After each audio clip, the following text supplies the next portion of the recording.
what's up you guys, this is Warframe Plays, and today we're gonna rock some heavy metals when we get Dressed to Kill with the Tekelu Collection, and a couple other things. Now, it's been quite a while since DE's released a new weapon skin pack of their own, with the most recent of notable quality being the Ormolu skin bundle that was reinforced last June. Of course, that was a massive hit, and while the weapon selection may be a bit questionable on this one, I expect this collection to catch the eye of many Tenno. Now you can pick up the Tekelu Collection, which contains skins for the Ballistica, Galatine, Orthos, Tigris, Vectis, Imperator and Veritux in the market for 110 platinum. Or, if you only fancy one or two of them, you can pick them up individually for 20 plat. Now, the newest collection added to our arsenal features an abundance of metallic finishes embossed with swirled textures as well as very delicate etching. And when I say abundance, I mean slightly pushing the boundaries of overabundance. It has a lot of metal, however it's a lot of good looking metal. In addition, I am a big fan of it for the Imperator Vandal, whose skin is completely untintable. Coupled with the Prism Veritux, and you've turned two completely different shoes into a very metallic matching pair.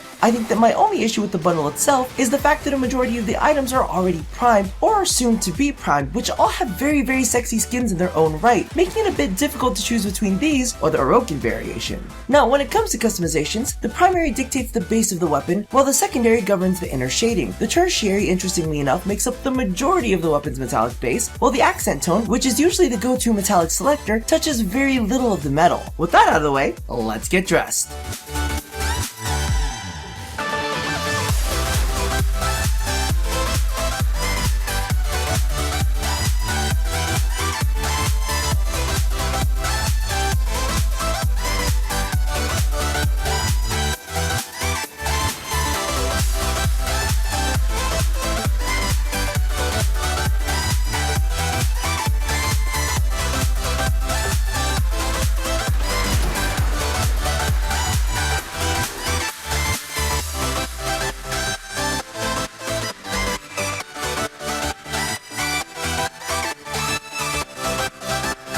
Alrighty, so weapons weren't the only thing that got skins in the most recent update, but we also got a couple for our ships. The Ziphos got two very interesting skins for 50 plat apiece. So, starting with the Ifrit skin, okay, I totally get the joke, it blatantly looks like it stepped right out of a Hot Wheels commercial. But you can customize it to look halfway decent, so give it a chance before you completely dismiss it. Now, the skin that I don't quite understand is the Hennipa skin. It's a legit glowing brain. I totally get Hot Wheels, but since when did you equate a spaceship with a glowing brain? However, as with many things, tossing on the right set of colors can make a big difference. Still very brain-like, but there's really not much you can do about that. Okay, so the next skin really burned me. This week, Barrow brought us the Scimitar Prisma skin for 450 ducats and 210,000 credits. Now, it's a rare day that I trash anything, and honestly, I think that this could be an awesome skin. However, it's really plain to see that the metallic seaming on this thing is extremely rough. I have tried many different color combinations to try and camouflage it. However, it still looks pretty stank. Now, I'm totally crossing my fingers on this one because the placement and the gradients are perfect, and it could look absolutely amazing if it just got polished up.